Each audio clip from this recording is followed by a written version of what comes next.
Alright guys, so this summer I had a lot of cool stuff happen, both good and bad.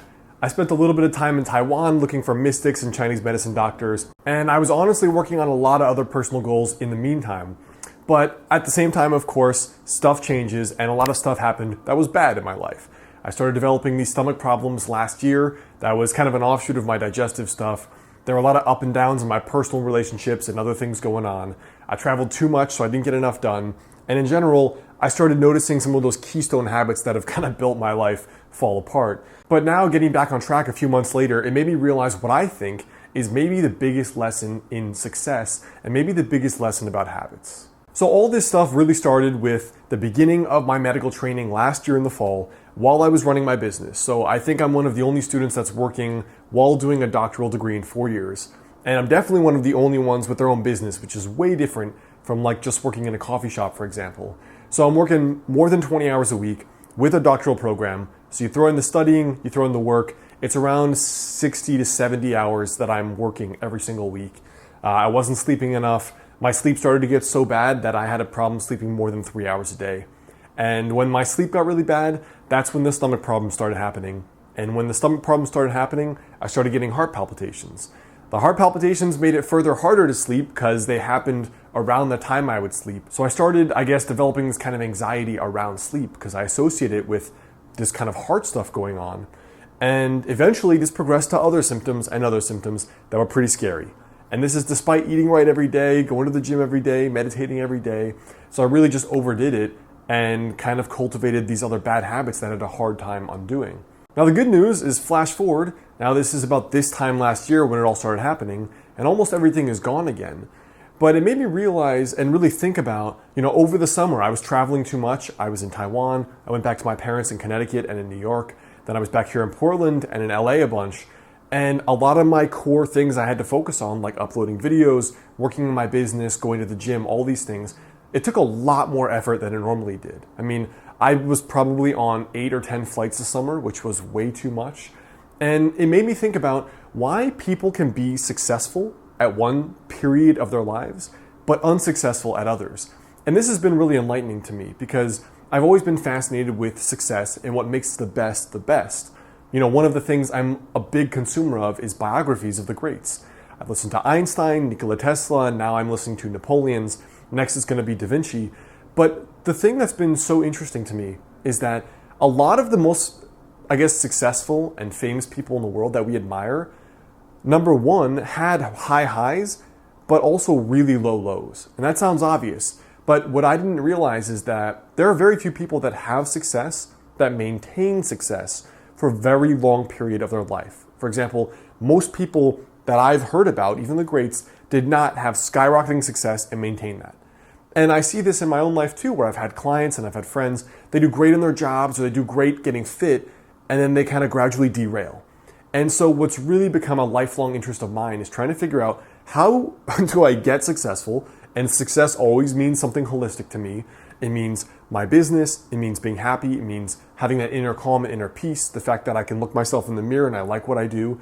It means being in a healthy romantic relationship, it means having friends, it means doing work I love, it means being close to my family and traveling. So how can I get those things but keep them? Because the truth is, life is always changing. And if I'm not keeping up with the little rituals and the little routines, it's easy to get off track and then just lead myself down to that wrong side of the curve. And I got thinking over the summer, where did I get derailed and where were my rituals basically not lining up, with the level of success that I wanted to be having? So my big epiphany came when I realized that success is so simple. Holistic success is so simple. Number one, it comes down to figuring out the right rituals and the right routines. Number two, tracking them. And number three, just keep doing what's unsexy. So I started to break down every aspect of my life, right? I broke down, first of all, my health to try to figure out what I was doing differently that led to this. And I found that a lot of it was basically just stress related, purely from overwork. Overwork, always rushing, and because I had normal sleep rituals, but because of the stress, I wasn't getting enough sleep. And so I broke down every little habit, every little ritual. I wrote down what I ate, what workouts I did, and basically what my stress level was, how I felt, if there were any symptoms in my body. And then I did the same thing with my relationships, basically. When I moved to Portland, I did the same thing with my relationships. I did the same thing with my business. I did the same thing with whether or not I felt happy. I did the same thing with the amount of times I call my mom or my dad each week, or the times I contact my siblings, or how much time I spend with my friends. And what I realized is that almost anything I want to achieve, and probably you too, it just comes back to those daily rituals. But the most important thing is that when we're off track and when things suck, and you've realized you just gained 30 pounds, suddenly, where did it come from over the past year or two? When you realize that you hate your job and you don't even make that much money. When you realize that you're single or you're in an unhealthy relationship, or you're not that happy and there are rituals you can be doing to be happier. When you're in that state, when you're at the bottom, the temptation is to always try to find the hard things or the big things or the complicated things, but it's never complicated. It's always about the simple rituals, I realized. And what I realized was that the very first thing, when you're not getting the results you want, the very first thing is to just track.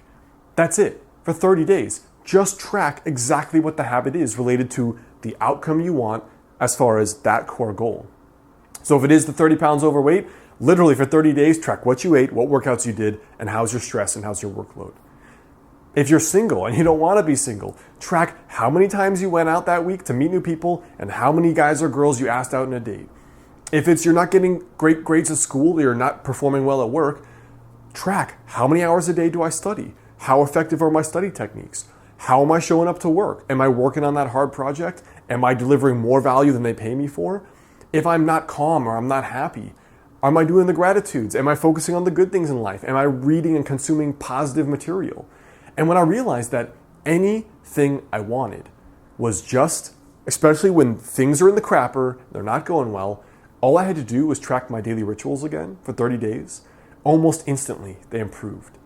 And that was pretty amazing because it hammered the point home that success is almost never complicated, but it's almost always unsexy. And that's the third piece I realized. That when things were not going well, number one, I had to just track my daily rituals. And number two, I had to keep doing them. And number three, that the process of success is not sexy. Just like shooting this video or going to the gym or going out and pushing yourself out of your comfort zone to go to that networking event, it's usually not sexy.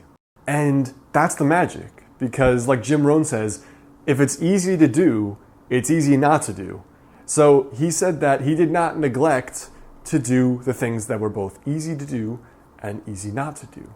And that's the whole point, right? The whole point, same as writing a book, shooting videos, getting fit, the day-to-day is not sexy. You know, it's sexy when you take that Instagram picture and you're sitting on the beach there in Italy or something and you look great and you look fit, but no one has seen the work or the 1,000 days that came before. It's sexy for me to be like, oh, look at me, digital nomad, my life is so cool. I'm in Spain writing my book. But the day-to-day reality is this. It's 10:30 at night on a Wednesday and I'm shooting a video after a 14-hour day. You know, the day-to-day reality of getting into a healthy relationship is maybe realizing that you're an introvert and you have to push yourself to go out and talk to guys or girls or whatever you're into. That's the unsexy reality.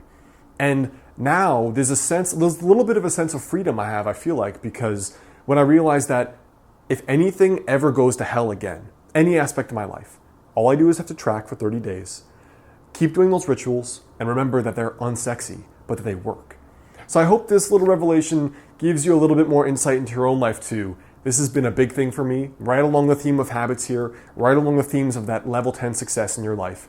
So before you go, I want you to let me know below, in particular in your own life, what do you think is the aspect or the niche, the facade that you have to work on the most? And why have you been avoiding it? Hey guys, it's Alex. I hope you liked this video. The best way to stay in touch is to grab that free guide, 5 Daily Habits to help you lose your next 20 to 30 pounds on my site there. And if you like this tiny daily habits approach, both to getting fitter and also having more success in your life, check out my book on success habits that I learned interviewing people that lost over 100 pounds and kept it off years later. It's called Master the Day. You can check it out in the description there below or on Amazon. And if you send me your receipt to alexander@modernhealthmonk.com, I'll give you a 2-hour bonus video course for free.